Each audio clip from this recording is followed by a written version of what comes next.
Bienvenue dans On n'a jamais fait comme ça, le podcast qui révolutionne vos pratiques RH. Vous en avez marre des méthodes RH de notre siècle ? Vous cherchez des solutions concrètes qui fonctionnent vraiment ? Alors vous êtes au bon endroit. Dans chaque épisode, je vous dévoile les stratégies qui marchent, les innovations qui changent la donne et les témoignages de ceux qui osent faire différemment. Ah oui, je suis Florent Le Tourneur, fondateur de We Feel Good. Et depuis 2016, ma team et moi avons transformé la communication RH de plus de 150 entreprises et collectivités. Notre mission ? Vous donner les clés pour attirer les talents, fidéliser vos équipes et booster l'engagement. Alors, rendez-vous sur www.wefeelgoodrh.com ou contactez-moi directement sur LinkedIn. Je vous offre un audit gratuit de votre communication RH et je vous mets le lien dans la description de cet épisode. Profitez-en aussi pour vous abonner à ce podcast pour ne rater aucun épisode, bien entendu. Alors, prêt à révolutionner vos pratiques ? C'est parti et excellente écoute.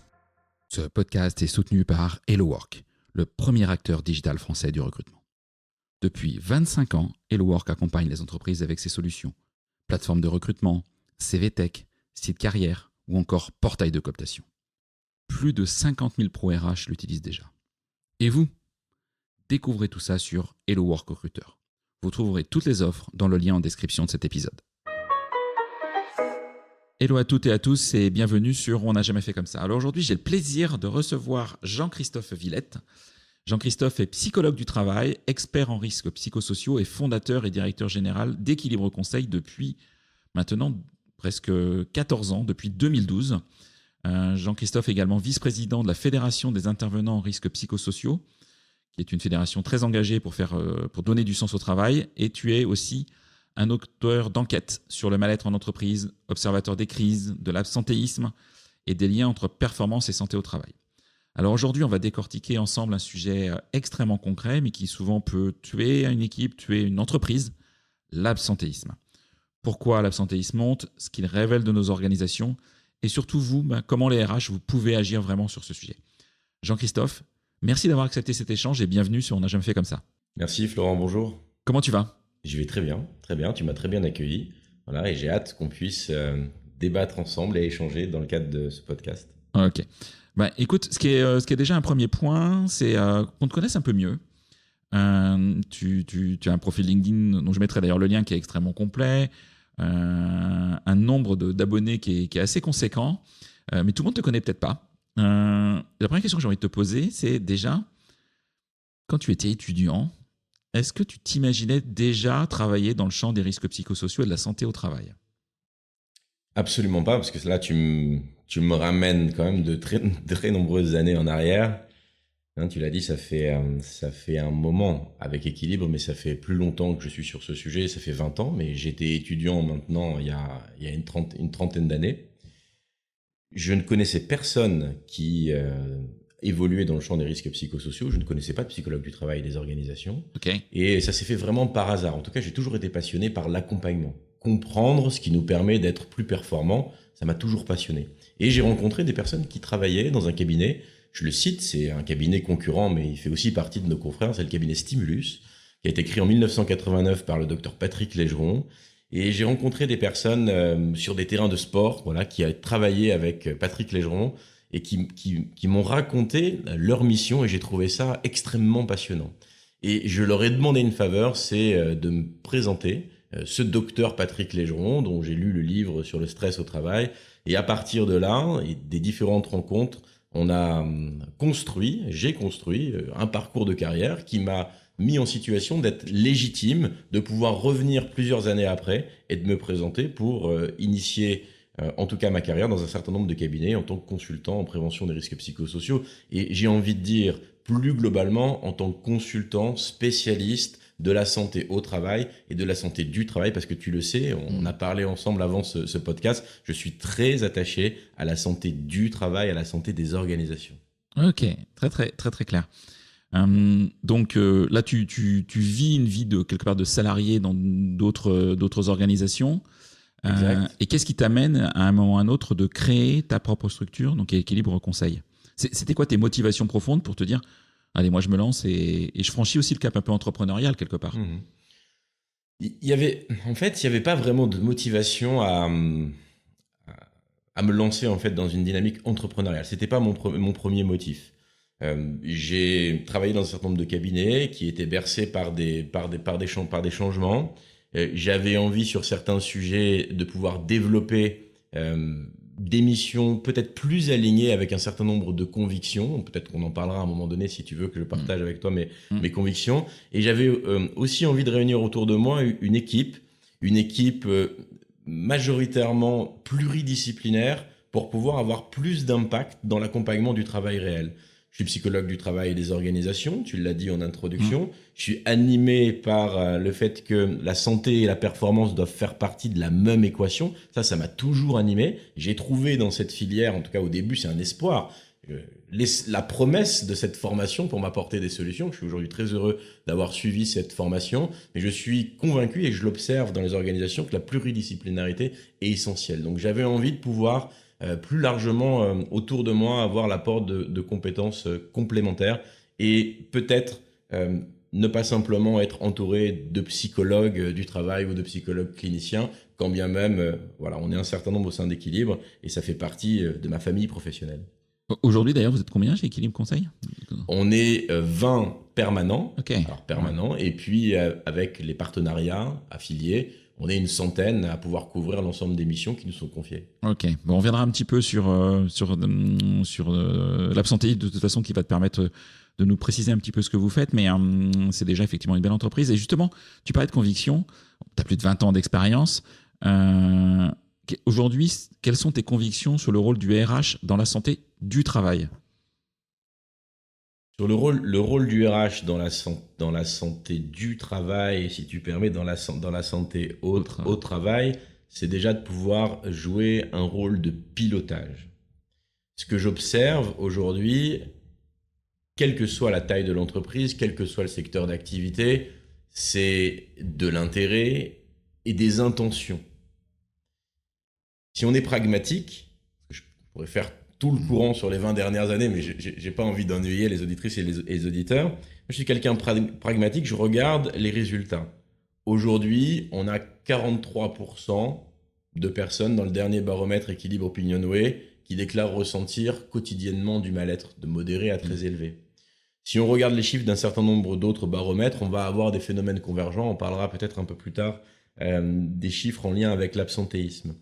On a plus d'une personne sur deux dans les organisations en moyenne qui a le sentiment que son entreprise n'en fait pas assez. Alors, ça ne veut pas dire n'en fait pas assez en termes de communication, d'affichage sur les murs, voilà, de journées santé, bien-être une fois par an. N'en fait pas assez au regard de ce qu'ils observent dans leurs propres conditions de travail et dans le périmètre de 5 mètres ou de 10 mètres autour d'elles ou autour d'eux. Donc, si on part de là, je pense que c'est le point de départ. Être en pilotage, c'est bien évidemment donner du sens, partager des intentions, mais c'est aussi s'équiper d'indicateurs pertinents pour être en capacité de suivre le résultat des actions que l'on met en œuvre. Alors, j'observe en fonction de la taille d'entreprise des dispositifs qui peuvent sembler complets, en tout cas pour répondre après l'intention aux obligations, mais peut-être que la dernière étape, c'est vraiment d'être orienté résultat. Et pour être orienté résultat, il faut une vraie réflexion sur les indicateurs et être en capacité de les suivre et de les partager dans le dialogue social, parce que je suis aussi convaincu qu'on n'obtiendra aucun résultat sans mobilisation en co-construction des parties prenantes et sans écoute réciproque, parce que les solutions doivent être sur mesure, quand bien même il y a des ingrédients génériques propres à chaque organisation, propres aux personnes qui y travaillent, et ça ne se fait pas voilà, de façon isolée, ça se fait en mobilisant, en rassemblant, et ça c'est aussi un des leitmotifs d'Équilibre. Pourquoi Équilibre? C'est pour agir sur le travailler mieux, mais c'est aussi pour être un acteur qui rassemble. Ok. Et tu vois, on parlait du rôle du RH, après il y a des RH, parce qu'il y a le RH qui est tout seul dans sa PME industrielle, il y a des RH qui sont dans des grands groupes corporate. Est-ce que tu vois des différences, toi, tu vois ton éventail de clients et de gens que tu accompagnes, que tu rencontres, de toute façon, même si ce n'est pas des clients que tu rencontres, dans le traitement de la santé au travail ou du travail? Oui, il y a beaucoup d'hétérogénéité, de variabilité, et tu le sais. Tu me poses la question et tu me permets d'y répondre.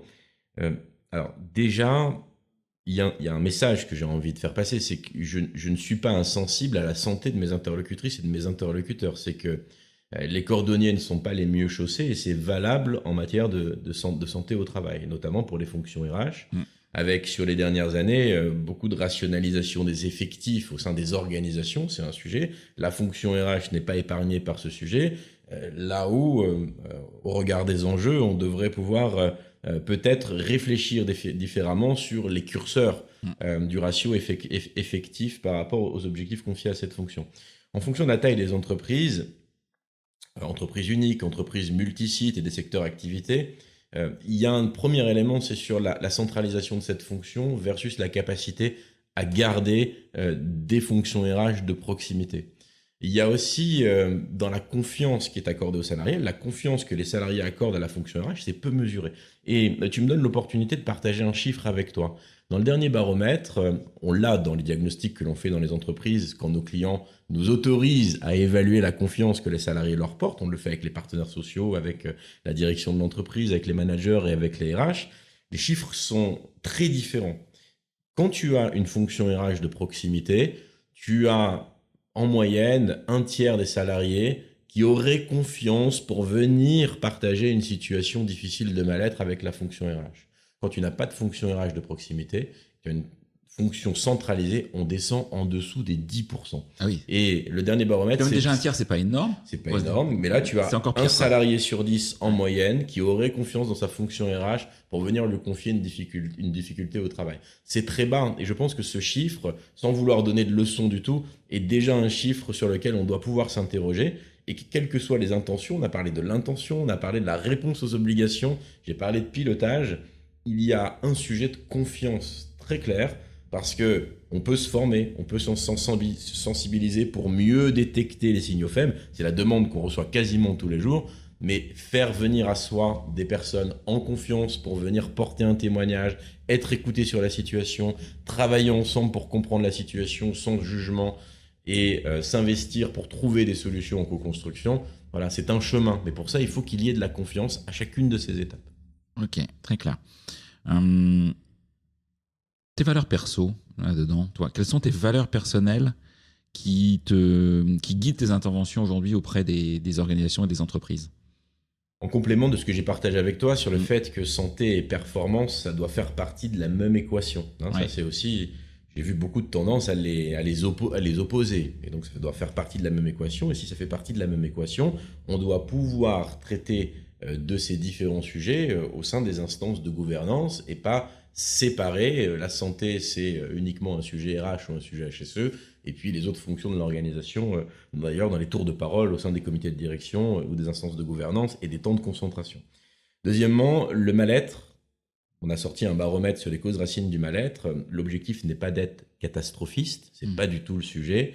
Je suis convaincu que le mal-être n'est pas une fatalité. D'ailleurs, dans les résultats de l'absentéisme, il y a une part incompressible pour un certain nombre de raisons, mais l'ensemble des spécialistes estiment que tu as 2/3 du pourcentage d'absence qui est compressible à partir du moment où on le comprend et on met des mesures en place. On subit ce qu'on ne comprend pas.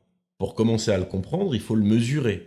Et donc ça, je suis attaché à ce sujet-là. Ouais. On subit ce qu'on ne comprend pas. Et je pense qu'aujourd'hui, au regard de la complexité dans laquelle est la société en règle générale et se trouvent les entreprises, il y a besoin de s'équiper des bonnes expertises pour aller comprendre ce qui peut-être aujourd'hui est invisible et aller l'objectiver. Je suis attaché à l'indépendance. Je pense qu'on ne peut pas faire le métier qui est le mien avec liberté quand on n'est pas indépendant. Je suis viscéralement attaché. Je suis attaché au dialogue et à la co-construction, alors entre toutes les parties prenantes, à minima entre les représentants de la direction et les représentants du personnel, mais plus globalement entre toutes les parties prenantes et les forces vives d'une entreprise. Et le dernier point, la transdisciplinarité, l'interdisciplinarité ou la transdisciplinarité, j'en suis convaincu. Et je remarque que toutes les démarches qui ont porté les meilleurs résultats sont des démarches qui ont été animées par des comités de pilotage paritaires et pluridisciplinaires. C'est sans appel dans les résultats qu'on obtient. Ok. Avant de rentrer dans le sujet, dans le cœur du sujet qu'est l'absentéisme, je voulais juste revenir sur un point. Tu es vice-président de la Fédération des intervenants en risques psychosociaux. Alors, avant de te connaître, je ne connaissais pas cette fédération, pour être très honnête. Donc j'ai creusé lors de notre échange préalable. Pourquoi cet engagement et pourquoi vous avez créé cette fédération et pourquoi toi tu es très acteur dans celle-ci en plus?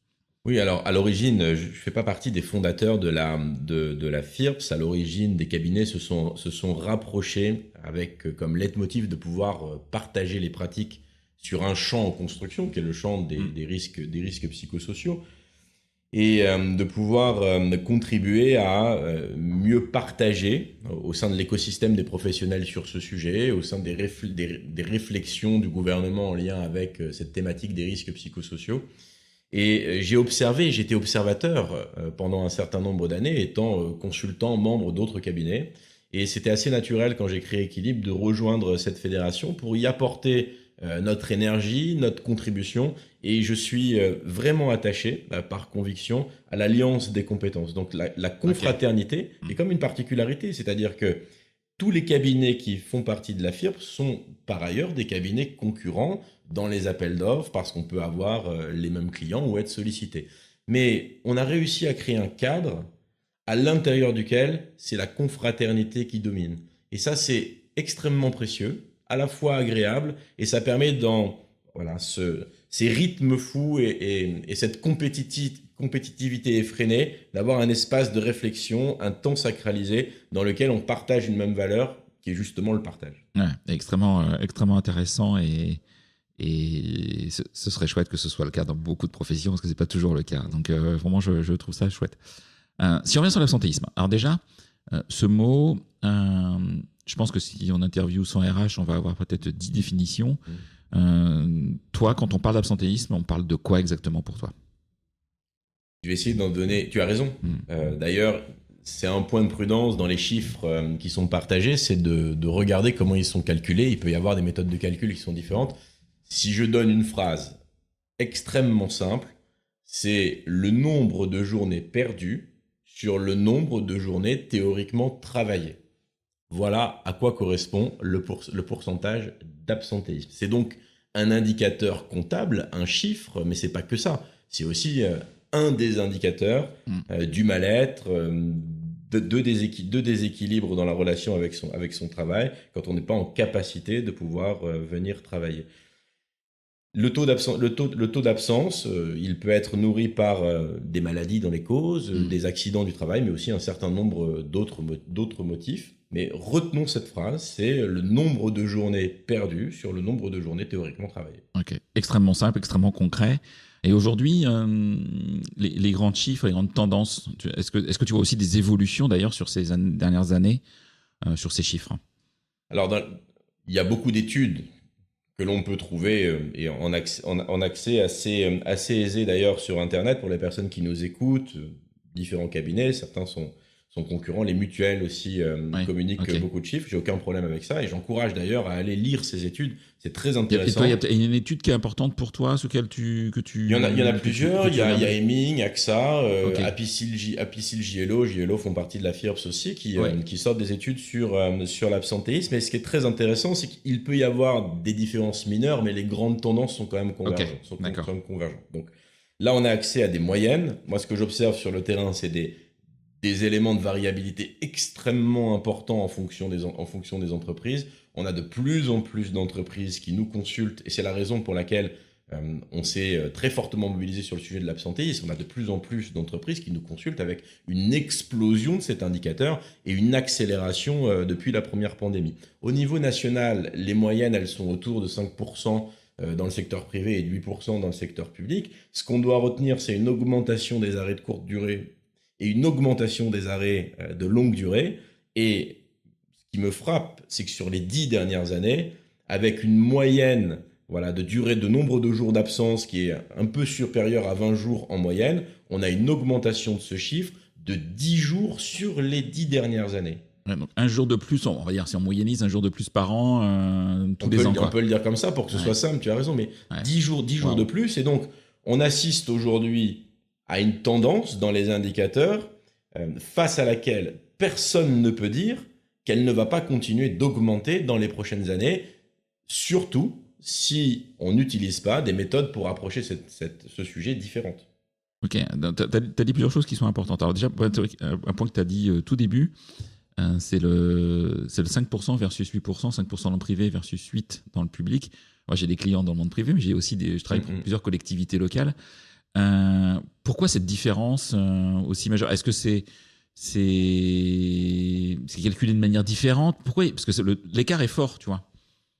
Alors, à travers les retours d'expérience que l'on peut avoir, mais aussi les échanges, tous les échanges que je peux avoir avec les spécialistes du sujet, je l'ai dit en introduction, et je ne porte pas que ma parole liée aux expériences et aux missions d'équilibre, c'est important. Les causes racines dans le macro, les causes racines macro dans le privé et dans le public sont globalement les mêmes. D'accord. On observe en revanche une différence dans la capacité de réguler les tensions qui vont être générées par ces causes racines du mal-être ou les causes racines à l'origine des risques psychosociaux. D'ailleurs, risques psychosociaux, qui est un terme souvent complexe, si on essaye de lui donner une définition concrète, disons, les risques psychosociaux sont l'ensemble des tensions à un moment donné que l'on va observer. Une tension n'est pas négative en soi, elle apparaît de façon normale dans une organisation, mais quand ces tensions, à un moment donné, commencent à avoir des impacts négatifs sur la santé individuelle, sur les relations, sur la coopération, sur la performance collective, là, le risque s'est matérialisé en impact. Et à l'origine de ces tensions, il y a un certain nombre de causes racines. Donc, on en parle maintenant ou plus tard. Oui, on peut en parler parce que je trouve ça hyper intéressant. Okay. Ces fameuses causes racines qui sont peut-être visibles ou invisibles en plus, je ne sais pas trop. Et ça veut dire quoi concrètement d'ailleurs, ces causes racines? Alors, tu as aujourd'hui, on a la chance aujourd'hui par rapport à il y a peut-être 20 ans, qu'il y ait eu au fur et à mesure des travaux qui soient faits, portés par un rapport qui a été remis au ministre du Travail il y a maintenant il y a 14 ans, presque au moment de la création d'Équilibre, qui liste un certain nombre d'indicateurs en lien avec des facteurs psychosociaux dans les conditions de travail repris par l'INRS dans un référentiel qui a pour objectif de rassembler les différents professionnels autour d'un référentiel qui permet aussi aux entreprises de s'en saisir et qui permet, une fois qu'on a eu l'apport d'une expertise externe ou interne, de pouvoir faire vivre ces dispositifs. Il y a beaucoup d'indicateurs et quand on essaye de prendre de la hauteur, pas simplement d'un point de vue des croyances, mais en utilisant des modèles statistiques puissants et adaptés, et en croisant l'exposition à ces indicateurs avec des impacts comme le mal-être, eh bien, on arrive à une modélisation qu'on peut résumer par l'acronyme des 3 S. Soutenabilité, soutien et sens. On retrouve, je pourrais le développer, on retrouve la même chose dans le privé, on retrouve la même chose dans le public. On a confié la production de ces données à un partenaire Opinionway parce que on le fait avec nos clients, mais on pourrait aussi, et je pourrais, en tant que responsable d'un cabinet de conseil et donc d'une organisation privée, d'être responsable, de venir agiter le catastrophisme pour vendre nos solutions. Ouais. C'est pas du tout mon sujet. Et donc, on a confié à Opinionway le fait d'objectiver, et je ne pouvais pas connaître les résultats en amont, et on retrouve les mêmes résultats. C'est aussi cohérent avec les modèles fondamentaux de psychologie du travail des organisations, Karasek par exemple, Sigrist, on peut détailler ou on peut trouver leurs explications sur Internet assez facilement, auxquelles on vient rajouter le sens. Et donc, ces 3 S sur la soutenabilité, c'est la soutenabilité en termes de demande psychologique, sur les aspects cognitifs et sur les aspects émotionnels. C'est le déséquilibre entre les contraintes et les ressources qu'on est en capacité de mobiliser. Mais n'oublions pas la dimension émotionnelle, elle est très importante. Et la capacité à pouvoir gérer émotionnellement la relation à son travail, c'est quelque chose qui a explosé en termes de déséquilibre sur les dernières années. Dans le soutien, c'est la capacité d'une organisation, à travers sa fonction managériale également, de pouvoir apporter de l'écoute, de la reconnaissance et s'assurer que l'information circule bien. Il ne suffit pas de la partager, il faut qu'elle soit reçue dans le cadre d'une opération, un émetteur et un récepteur. Et puis, en termes de sens, il y a 2 dimensions qui ont plus d'influence que les autres. C'est le sentiment de pouvoir faire un travail de qualité et l'utilité perçue du travail que l'on fait. Et tu vois, à travers ces 3 grandes dimensions, tu as là les causes racines que l'on retrouve dans toutes les entreprises, qu'elles soient privées ou qu'elles soient publiques. Et maintenant, attention, il y a d'autres causes racines qui peuvent être spécifiques à chaque organisation. Okay. Donc, j'encourage à ce que chacun puisse mobiliser sa propre méthode de mesure. C'était ma question, c'était pas préparé, mais c'était ma question suivante. C'est, moi, je suis RH dans une organisation, j'ai pas des moyens de dingue. Comment je peux aller chercher ces causes? Comment je peux Est-ce qu'il y a des signaux faibles qui doivent m'alerter? Comment est-ce que je peux aller au devant de tout ça pour ensuite on en parlera des pistes d'action. Déjà, je suis RH, je n'ai pas beaucoup de moyens, ça ne doit pas être un obstacle. Et je caricature forcément parce que tu fais bien, mais tu fais bien parce que je rencontre un certain nombre d'interlocuteurs, on n'a pas de moyens. Pas une excuse. Non, c'est pas une excuse, je suis d'accord. C'est un élément à prendre en compte. Par ailleurs, quand il y a un signalement harcèlement ou quand il y a à un moment donné une situation de crise qui apparaît, la situation de la mobilisation des moyens n'est plus la même. Voilà. Donc, en prévention, à minima, s'assurer qu'il y a des fondamentaux, s'assurer que toutes les personnes qui ont besoin d'être écoutées puissent l'être dans son organisation, faire en sorte que pas simplement les managers, tous les salariés puissent être informés, sensibilisés, voire formés en fonction de la fonction qu'ils occupent sur tous les risques auxquels ils sont exposés, dont les risques psychosociaux, en tout cas tout ce qui peut impacter leur santé au sens large, à la fois leur santé physique et leur santé mentale, et se doter d'une capacité de pouvoir évaluer l'exposition aux risques professionnels. C'est d'ailleurs une obligation à intégrer dans le document unique d'évaluation des risques professionnels et une obligation pour les entreprises de plus de 50 salariés de transférer les actions dans un PAPRI Pacte. Et ce que je trouve très intéressant avec le PAPRI Pacte, le plan d'action de prévention des risques, d'amélioration des conditions de travail, c'est qu'on doit y mettre une action, un porteur de l'action, des objectifs et des indicateurs et des budgets. Ça veut dire qu'on intègre le plan d'action en matière de santé et sécurité au travail dans une dynamique budgétaire, dans un rythme et avec une vraie réflexion d'indicateurs. Là, Florent, aujourd'hui, je peux te dire que on est encore loin d'obtenir des résultats et une maîtrise satisfaisante de ce fameux PAPRI Pacte. C'est certainement un axe de progrès et en tout cas, j'encourage très fortement dans ce sens. Ok. On parle souvent des managers de proximité. Comment l'absentéisme pèse-t-il sur eux au quotidien? Il pèse très fortement parce que les managers de proximité font aussi partie des personnes absentes. Oui. Et il pèse très fortement parce que quand il y a de l'absence dans leurs équipes, selon les marges de manœuvre dont tu bénéficies, ça va de débrouille-toi à on a une ressource pour toi, quoi. Ça va de débrouille. Je caricature, mais oui, tu as raison, mais oui, ça peut être ça. Donc on a déjà des impacts psychologiques sur l'absence. Ça peut être, on est dans une équipe, l'absence de son responsable. Oui. On se pose un certain nombre de questions. Ça sécurise pas psychologiquement dans son travail. Je suis manager, il y a des arrêts dans mon équipe, il faut les qualifier déjà, parce qu'on peut avoir des arrêts pour un certain nombre de raisons. C'est pas une chose d'un arrêt long que l'on sait, qu'on peut même anticiper d'un arrêt. L'arrêt en tant que tel, l'arrêt comptable, n'est pas le point de départ. On doit comprendre ce qu'il y a derrière les arrêts, bien évidemment, mais ça désorganise, ça déstabilise, ça diminue la capacité de production des personnes qui sont en arrêt. Potentiellement, ça transfère de la charge sur les personnes qui restent en fonction des enjeux, enfin, des personnes qui ne sont pas absentes. Ça a un impact sur potentiellement la qualité du travail. Ça peut avoir un impact sur la relation avec les clients. Ça a un impact sur les engagements financiers en cas de besoin de ressources supplémentaires. Il y a de multiples impacts. Et ces impacts, d'ailleurs, dans la méthode coût-performance cachée, qui est aujourd'hui portée par Laurent Capelletti, qui est un socio-économiste, il invite à les évaluer économiquement. Et le résultat, c'est en moyenne 5 000 € par salarié et par an. C'est loin d'être neutre. Une entreprise de 200 personnes, c'est 1 million en moyenne. En moyenne. Oui. Ça peut être moins pour certaines qui ont un niveau de maîtrise du sujet, mais ça peut être beaucoup plus. Et au niveau national, on a des coûts visibles, directs, les 17 milliards de la sécurité sociale.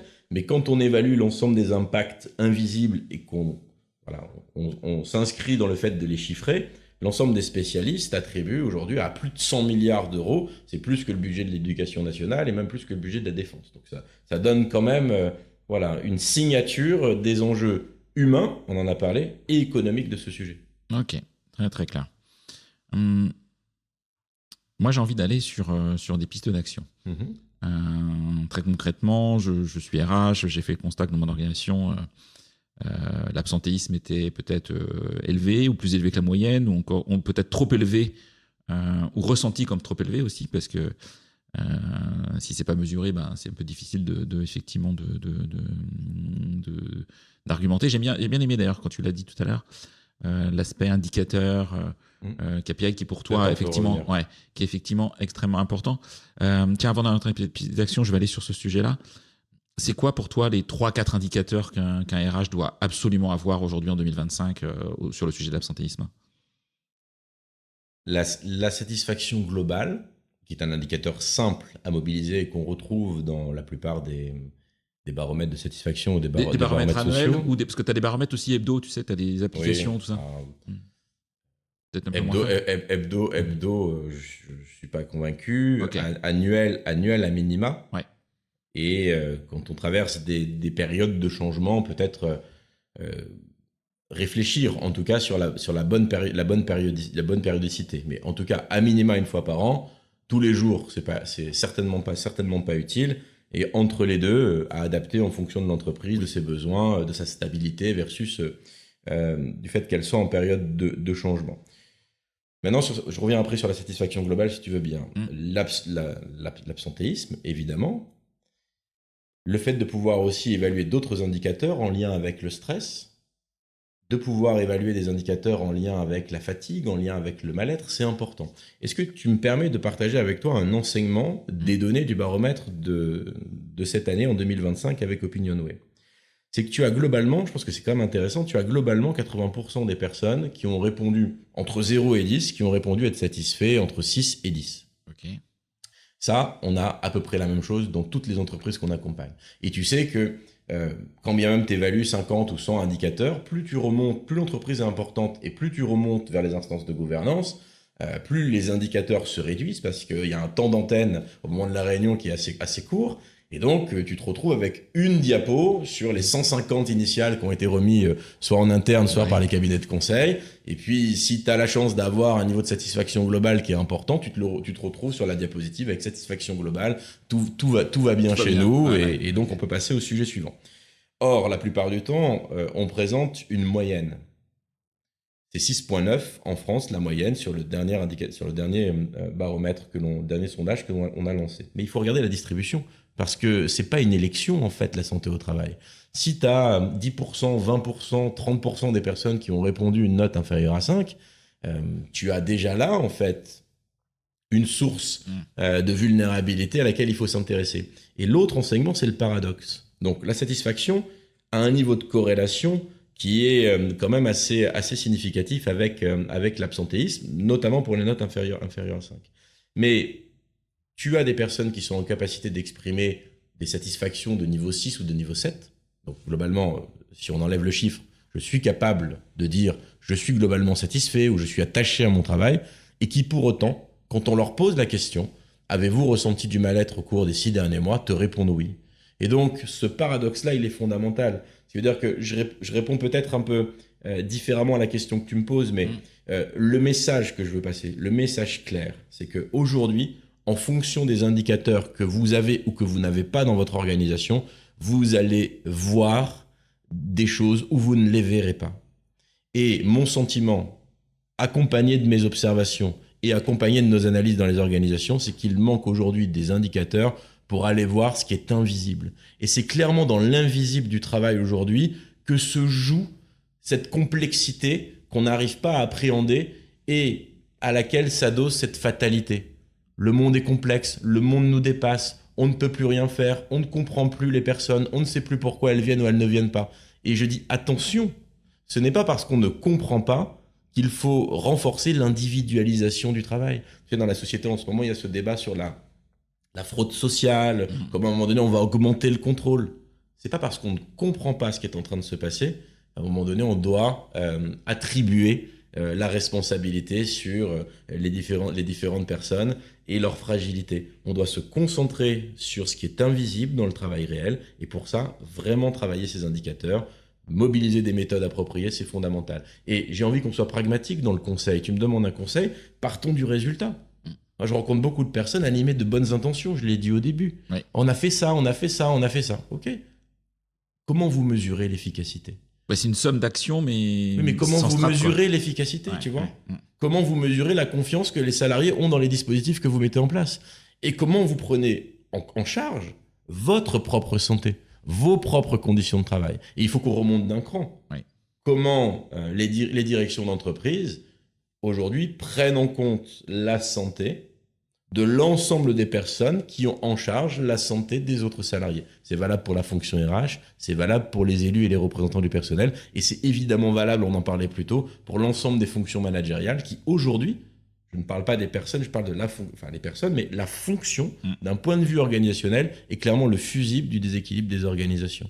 Et je souhaite qu'on soit vraiment attentif, parce que le réflexe des plans d'action, c'est de dire, OK, on a un mauvais management, on va faire des formations managériales. Bien sûr qu'il faut accompagner la fonction managériale, elle est centrale. En tout cas, elle peut faire partie parfois des causes racines en fonction des postures et des comportements, mais elle fera toujours partie des solutions. Et ça, c'est important qu'on ne l'oublie pas. Et je rencontre beaucoup de managers qui en ont assez. Ils n'écoutent même pas quand on parle du sujet parce qu'ils se disent on va en prendre encore plein le dos alors que nous-mêmes on n'y arrive pas. Et je ne sais même pas comment je vais revenir le mois prochain, le mois suivant, parce que je suis tellement épuisé. Donc, dissocions les personnes des fonctions. Attachons-nous à l'organisation et à l'activité réelle des managers. Avant de leur rajouter de nouvelles obligations, étudions, écoutons-les et soutenons-les. Ok, extrêmement intéressant. Une fois que les chiffres sont posés, qu'on a effectivement un minimum de données correctes, en tout cas une base de données qui est correcte, justement, comment prioriser les actions sans se disperser ? Si aujourd'hui je suis confronté à ce sujet, je fais quoi ? Je commence par quoi ? Alors, je peux appeler équilibre, super, mais je peux faire quoi d'autre ? Oui, mais en fait, déjà, on a franchi une étape. Je te remercie de tes questions. C'est-à-dire que on se concentre pour identifier quels sont les bons indicateurs par rapport à sa structure. Et donc, on a le choix, il y en a beaucoup, et il faut pouvoir les sélectionner par rapport à sa structure. Ça nous a permis de passer à une étape, c'est que le silence, parler de l'invisible, n'est pas le diagnostic. On s'outille pour objectiver. Il y a encore une autre étape, c'est que le chiffre n'est pas le diagnostic non plus. Donc, on a 50% des personnes qui aimeraient être plus reconnues. Ça ne nous dit pas ni de quel type de reconnaissance. Donc, on a besoin d'aller chercher aussi des données qualitatives. On met en discussion le résultat d'un diagnostic dans, à minima, un comité de pilotage, je l'ai dit au début, paritaire et pluridisciplinaire. On le met en discussion avec les équipes. On met les managers aussi en capacité, les RH et les managers, en capacité de recevoir ce diagnostic, d'être capable d'en être les relais, de pas simplement s'appuyer sur des consultants externes qui vont venir faire une restitution. Ça a l'air bien au moment où on fait la restitution, mais c'est pas eux les artisans du quotidien. Et les représentants du personnel, par exemple, faut pas en avoir peur, au contraire, quoi. Là, Évidemment que non. Ouais.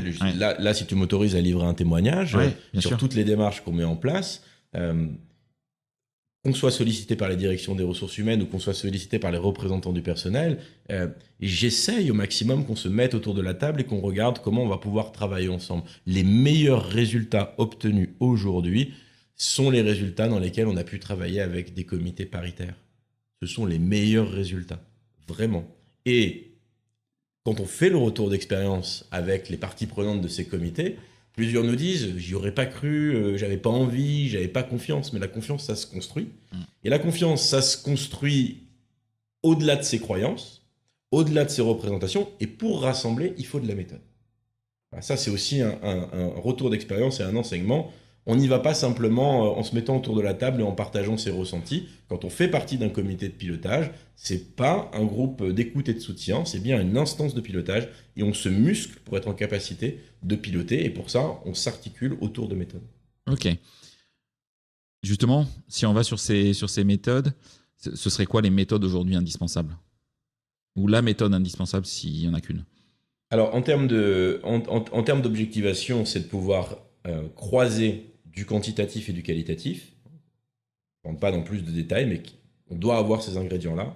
On doit pouvoir utiliser les datas disponibles dans l'entreprise, les datas d'absence. On doit pouvoir aller objectiver la perception des collaborateurs à travers des outils quantitatifs et être à l'écoute du travail réel et en fonction des activités, écouter celles et ceux qui le font et venir observer l'activité de travail. Et c'est le résultat de l'ensemble de ces informations qui permettra d'avoir un diagnostic construit. Derrière, tu m'as posé la question sur comment on ne se laisse pas déborder par un grand nombre d'actions. Eh bien, encore une fois, on associe les possibilités d'action aux enjeux et à ses capacités.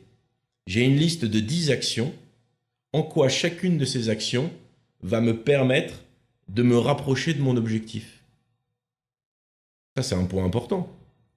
Ça veut dire quoi? Ça veut dire que pour ça, il faut avoir défini des objectifs. Ouais. Okay. Et j'interviens dans, on va dire en première instance, si tu veux, dans des entreprises où quand je pose cette question, quels sont vos objectifs? La réponse, c'est faire en sorte que les salariés soient bien, qu'il y ait du bien-être. C'est pas suffisant et c'est pas le sujet. Et d'ailleurs. Comment? Tout le monde veut ça. Mais tout le monde veut ça, mais c'est une intention louable, mais c'est hors sol de la réalité du travail. Donc des objectifs, s'intéresser en quoi cette action a la chance de pouvoir avoir un niveau d'impact au regard des objectifs et quelle est notre capacité à pouvoir la mettre en œuvre. Parce que ça sert en fait, l'objectif n'est pas de communiquer un plan d'action.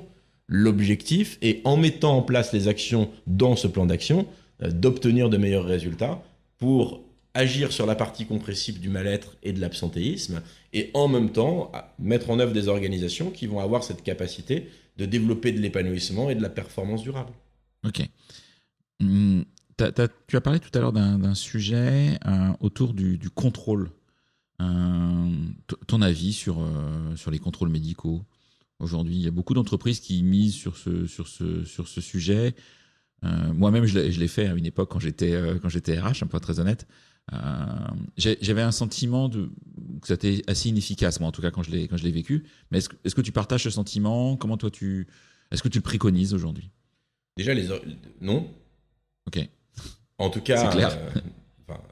Je vais dire non parce que dans le temps qu'on a, je préfère défendre une autre position. En réalité, je suis pour la complémentarité des méthodes. Mais je pense que dans le temps que tu as la gentillesse de m'accorder, mon rôle aujourd'hui est de beaucoup plus insister sur l'intérêt qu'on doit porter à l'organisation et au travail en tant que tel. La santé du travail et pas simplement la santé au travail des personnes. D'ailleurs, les résultats des organismes de contrôle qui publient régulièrement disent que c'est moins d'un contrôle sur 10 qui confirme une fraude.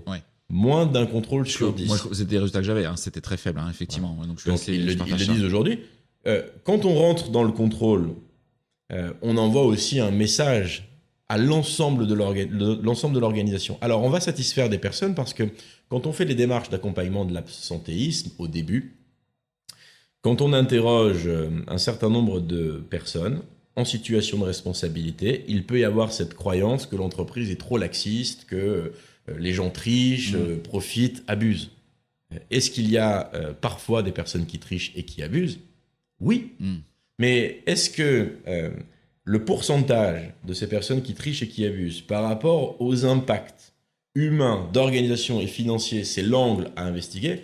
Évidemment que non. Là, on va trouver des réponses. C'est dans les causes systémiques, c'est dans les causes structurelles. Et tant qu'on ne s'interroge pas sur ce sujet qui est beaucoup plus complexe, on n'obtiendra pas de résultats.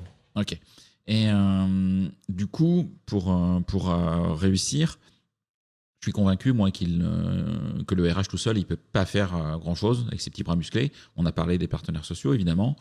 Mais moi, j'ai aussi en tête, tu vois, la direction générale, les directions opérationnelles. Comment faire en sorte que, justement, cette direction générale, la direction opérationnelle, elle porte ce message et elle soit actrice et volontariste? Tu portes une conviction et je la partage avec toi. Et je vais le dire avec mes mots. Si les RH sont les seuls à porter ce sujet, on n'y arrivera pas. D'accord. Et qu'il n'y ait aucun quiproquo pour nos amis RH qui nous écoutent. Ce n'est pas un sujet de compétences et je ne veux absolument pas être dans un courant que je combats d'ailleurs du RH bashing. Pas du tout. C'est que ce qu'on observe, c'est que pour pouvoir mettre en place des actions, il faut des moyens. Il faut des moyens dans les équipes RH, déjà. Il faut des moyens peut-être pour aller chercher des partenaires qui ont une expertise qu'on n'a pas en interne. Il faut, une fois qu'on a fait un diagnostic et qu'on a déjà dépensé de l'énergie, voire des ressources financières en mobilisant des partenaires externes, il faut pouvoir valider un certain nombre d'actions qui chacune vont avoir un coût en temps, en argent, les deux étant liés aussi. Donc, comme je disais au début, on ne peut pas simplement être dans l'intention. Il faut passer de l'intention et de la réponse en urgence aux obligations à une dimension stratégique. Et cette dimension stratégique, elle doit mobiliser l'ensemble des organes de gouvernance de l'organisation, et passer de la réponse en réaction à la stratégie, c'est autre chose. Et ça veut dire que d'ailleurs, les plans d'action qui seront pilotés par la fonction RH, parce qu'il y a besoin de ce rôle pour piloter, pour faciliter, répondront à un axe stratégique et moins à une contrainte, à une obligation, ou parfois, évidemment, une intention alignée aux valeurs de l'entreprise, mais avec des résultats qui sont globalement insatisfaisants. Donc c'est en augmentant la considération sur la santé au travail à un niveau stratégique, en faisant, dans la prise de conscience de l'ensemble des parties prenantes, un véritable capital immatériel de l'entreprise, qu'on va passer un stade. Ça, j'en suis convaincu. Et donc, ça veut dire que quand à un moment donné, notre collègue RH, quand on est autour d'un comité de direction, comité de direction élargi, parle de ce sujet, ça nous concerne tous. Ça nous concerne tous individuellement, mais ça nous concerne tous dans notre responsabilité. Donc c'est pas le moment où on va faire une pause, c'est pas le moment où on est en train de regarder ses mails parce que c'est pas nous, c'est les RH. Ouais, ça concerne le tout cas le monde. classique, c'est le problème des RH. Hein. Exactement. Ouais. Bon, donc j'ai quand même de l'espoir, parce que je rencontre un certain nombre d'entreprises dans lesquelles je vois cette évolution. Okay. Je vois des dirigeants beaucoup plus sensibilisés sur le sujet.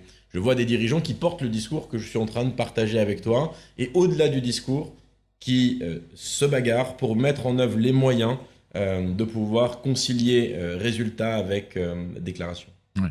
Je pense qu'effectivement, puis c'est un sujet dont on parle plus. Je crois d'ailleurs que le jour où on enregistre aujourd'hui, c'est le jour de la santé mentale au travail. Je crois, on est le 10 octobre, pour être comme ça, vous saurez tout. Donc c'est aussi un sujet dont on parle plus, qui est quand même plus couvert médiatiquement, sur lequel il y a une sensibilisation du grand public aussi plus importante qu'il y a quelques années. Oui, t'as raison, mais encore trop pour moi sur un versant très émotionnel, sur un versant très individuel. Tu vois, même là, dans le...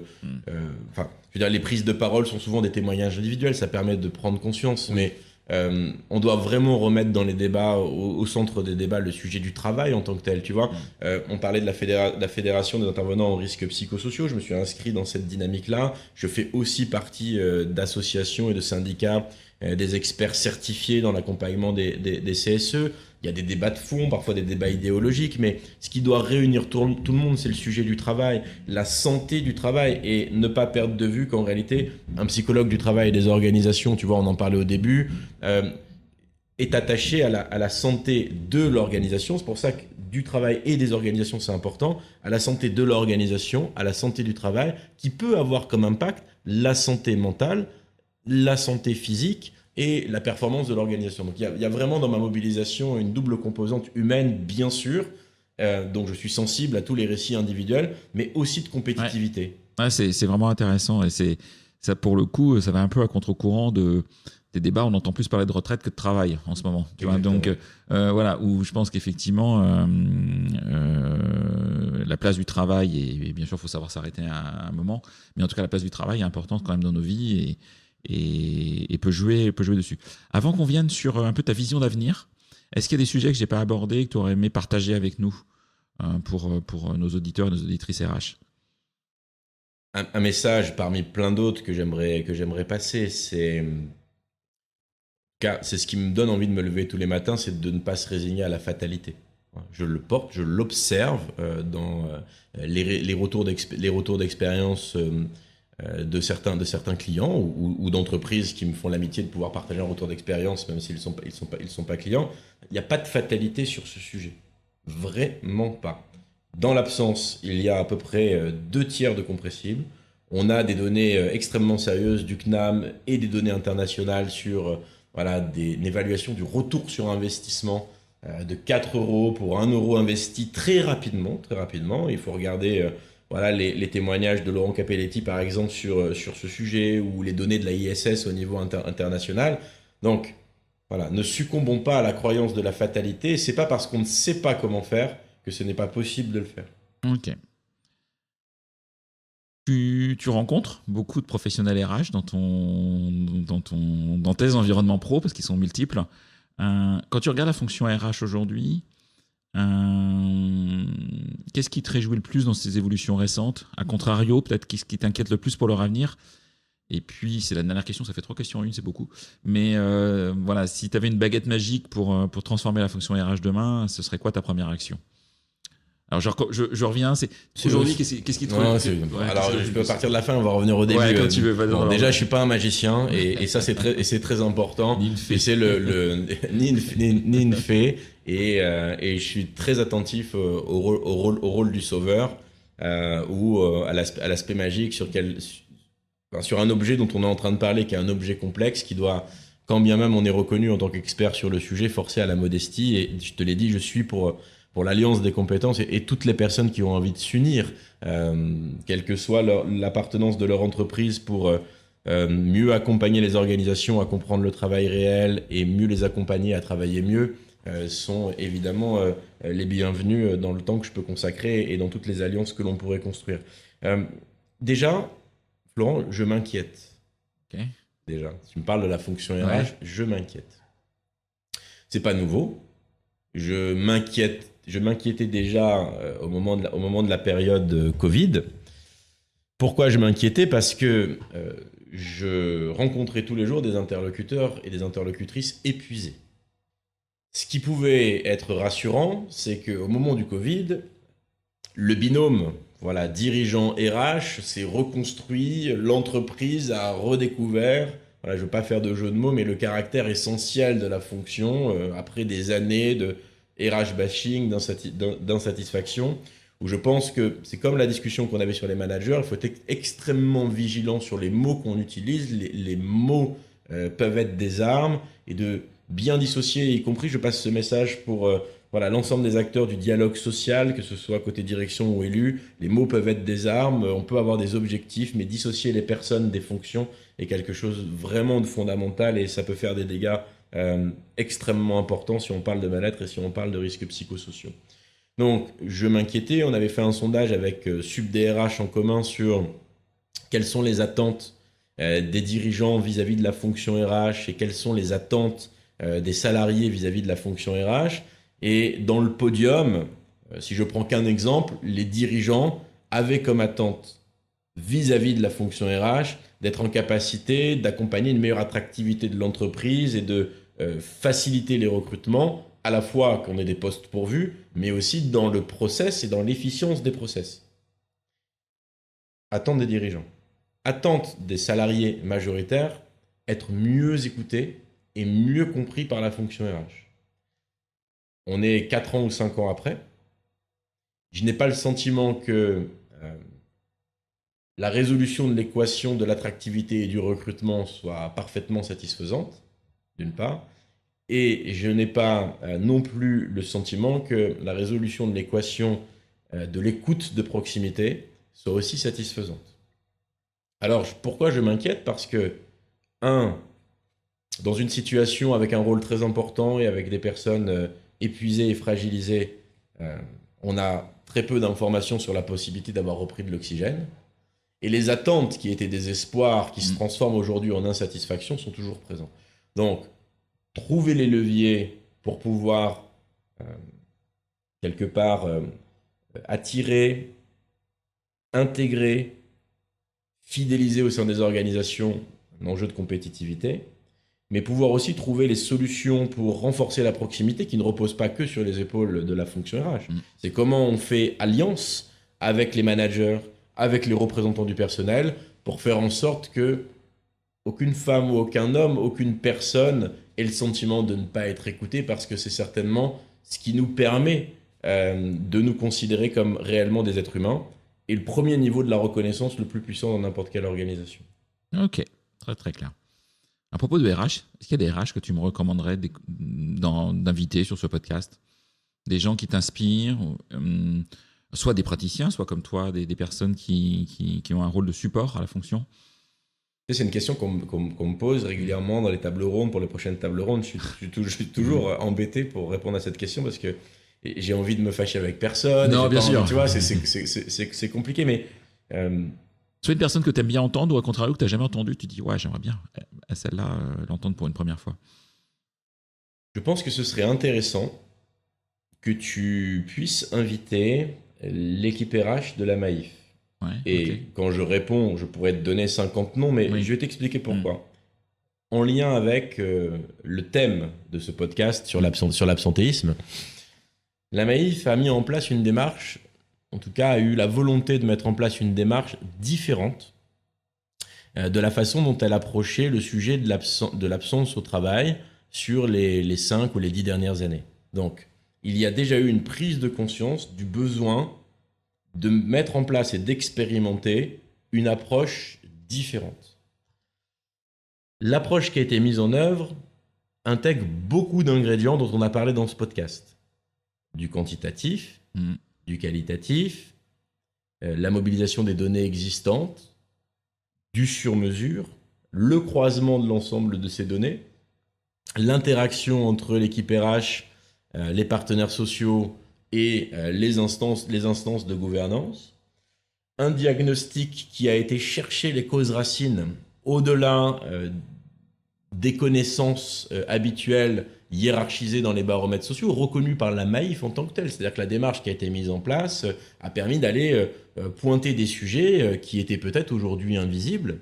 La mobilisation de l'ensemble des managers pour animer les équipes, discuter le diagnostic, pour être en capacité collectivement de venir présenter des propositions d'action au comité de direction qui a arbitré, et aujourd'hui la mise en œuvre d'un plan d'action complet en lien avec des causes racines. Donc ce retour d'expérience, et à mon avis aujourd'hui, déjà, il est très contemporain, tu vois, de notre échange aujourd'hui. Il est associé au thème dont on est en train de parler, et avec la capacité de pouvoir partager des bénéfices concrets. Donc tu pourrais inviter des membres de la DRH de la Maïf pour échanger avec toi. Ce serait très intéressant pour les auditrices et les auditeurs. Ouais, excellente idée. J'étais en plus jamais eu sur ce podcast. En tout cas, donc je prends.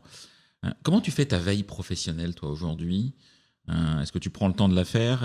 Bien sûr. Est-ce que tu es plus livre, newsletter, podcast ou réseaux sociaux? Comment est-ce que toi, tu pratiques? Plusieurs sources sur la veille professionnelle. J'ai déjà la chance de faire partie d'un cabinet avec un certain nombre de collègues qui chacun ont un rôle dans cette veille professionnelle. Et puis je suis au-delà des missions sur lesquelles je suis présent, je suis alimenté par les retours d'expérience de toutes les missions faites par Équilibre.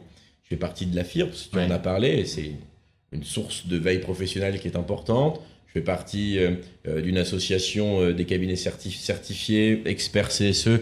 C'est extrêmement enrichissant, et aussi d'un certain nombre d'autres syndicats. Donc il y a une veille juridique, il y a une veille professionnelle. On mène ensemble des groupes de travail sur les tendances, et j'ai beaucoup de plaisir à y participer parce que quand on partage nos connaissances, on repart tous 2 fois plus enrichis ou encore plus enrichis. Tu connais ça. Donc ça, c'est magique en réalité. Et j'écoute ton podcast.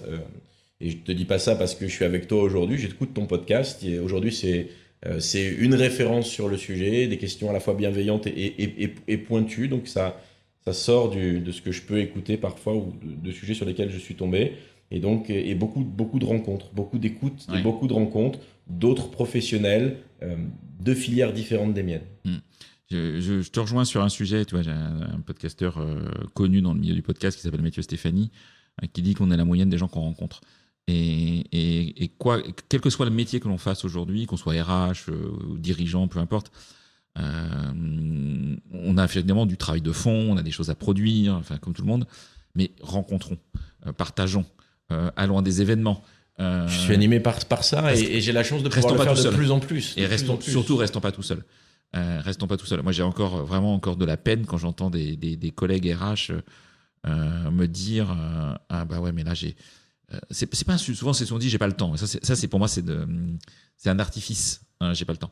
Mais concrètement, moi je l'ai vécu dans des boîtes.